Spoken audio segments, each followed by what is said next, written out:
Assalamualaikum warahmatullahi wabarakatuh. Berikut ini akan dibahas mengenai pesawat sederhana tentang katrol.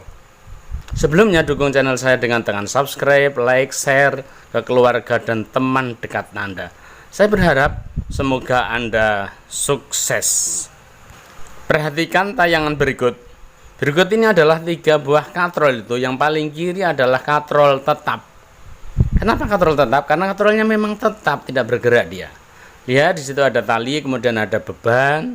Bebannya di sebelah kanan katrol, talinya yang digunakan untuk menarik ada sebelah kiri. Sebelah kanan itu adalah beban. Kemudian yang kiri itu adalah gaya kuasa. Bila sebuah katrol tetap, maka keuntungan mekaniknya adalah perbandingan antara beban dengan gaya kuasa atau kuasa. Jadi KM itu sama dengan W per F. W-nya taruh saja 10, maka F-nya juga harus 10. Artinya apa? Minimal kalau bebannya 10, gaya kuasanya harus 10 Newton minimal. Bisa 11, 12 atau 20 begitu. Itulah keuntungan mekanik dari katrol tetap adalah 1, artinya beban sama dengan gaya yang dibutuhkan untuk mengangkat beban itu. Apa keuntungan yang lain? Keuntungan yang lain adalah keuntungan arah. Pada katrol yang paling kiri itu mestinya arahnya kan ke atas tuh kalau untuk mengangkat. Tapi ternyata setelah menggunakan katrol arahnya menjadi ke bawah. Jadi dia memiliki keuntungan arah. Perhatikan sebelah tengah. Di situ ada katrol bergerak. Jadi katrol di situ memang bisa bergerak dengan adanya tali itu yang terkait dengan atas atau ditalikan atau terpaut ke sana. Yang satu sebagai kuasa. Jadi tali pengangkatnya ada 2. Jadi tali yang terkait dan tali yang juga untuk mengangkat ke atas itu.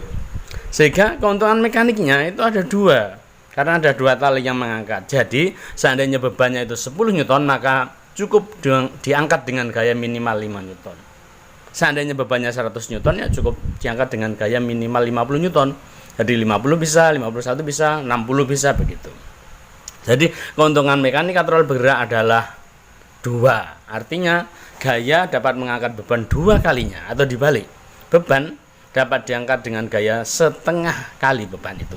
Itu keuntungan mekanik 2. Gambar yang paling kanan itu keuntungan mekanik juga 2, tetapi di sana ada kayaknya ada 3 tali. Tali yang kanan itu ternyata merupakan kelanjutan dari tali yang paling kiri. Jadi tali yang paling kanan itu kelanjutan dari yang kiri. Pengangkatnya ada 2, yang tengah dan yang paling kanan. Sehingga keuntungan mekaniknya ada 2. Keuntungan mekanik 2 seperti tadi, gaya dapat mengangkat beban 2 kalinya begitu.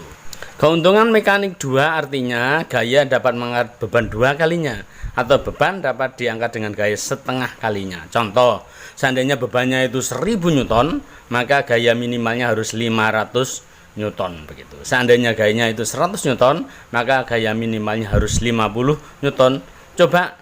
Kamu coba yang lain yang semisal begitu. Berikut ini adalah katrol bergerak. Yang bergerak adalah 2 katrol itu. 2 katrol yang atas itu fake, yang bawah bisa bergerak. Dengan 2 katrol bergerak itu memberikan keuntungan mekanik 4. Keuntungan mekanik 4 artinya kalau itu gayanya 8 Newton berarti mampu mengangkat beban 32 Newton. Jadi 4 kalinya begitu. Jadi seandainya bebannya ada 1000 Newton, maka gaya minimal yang digunakan untuk mengangkat harus 250 Newton. Itulah arti dari keuntungan mekanik 4. Jadi gaya dapat mengangkat beban 4 kalinya atau dibalik, beban dapat diangkat dengan gaya minimal 1/4 kalinya. Ayo coba kita belajar dengan katrol-katrol yang lain yang dengan beban yang berbeda-beda, dengan jumlah katrol yang bergerak juga berbeda, tidak hanya 1 atau 2. Ini 2 ini. Ini ada 2 katrol bergerak. Kemudian mungkin kamu bisa mencoba dengan katrol yang bergerak itu ada 3 misalkan. Jadi keuntungan mekaniknya nanti akan 6. Jadi di situ memang tergantung pada jumlah tali yang mengangkat. Perhatikan yang paling kanan itu sama dengan yang paling kiri. Jumlahnya apa? Besarnya. Kemudian kanannya 2, kanannya lagi, kanannya ada 4. Jadi keuntungan mekaniknya 4. Itulah bahasan tentang katrol. Semoga kamu menjadi paham dan kamu bisa melanjutkan pada pesawat yang lain. Demikianlah pembahasan tentang katrol. Saat ini belajarlah kamu terus hingga berkompeten, hingga yang kamu kuasai. Semoga bermanfaat. Saya berharap sampai jumpa lagi dalam kondisi yang lebih baik. Wassalamualaikum warahmatullahi wabarakatuh.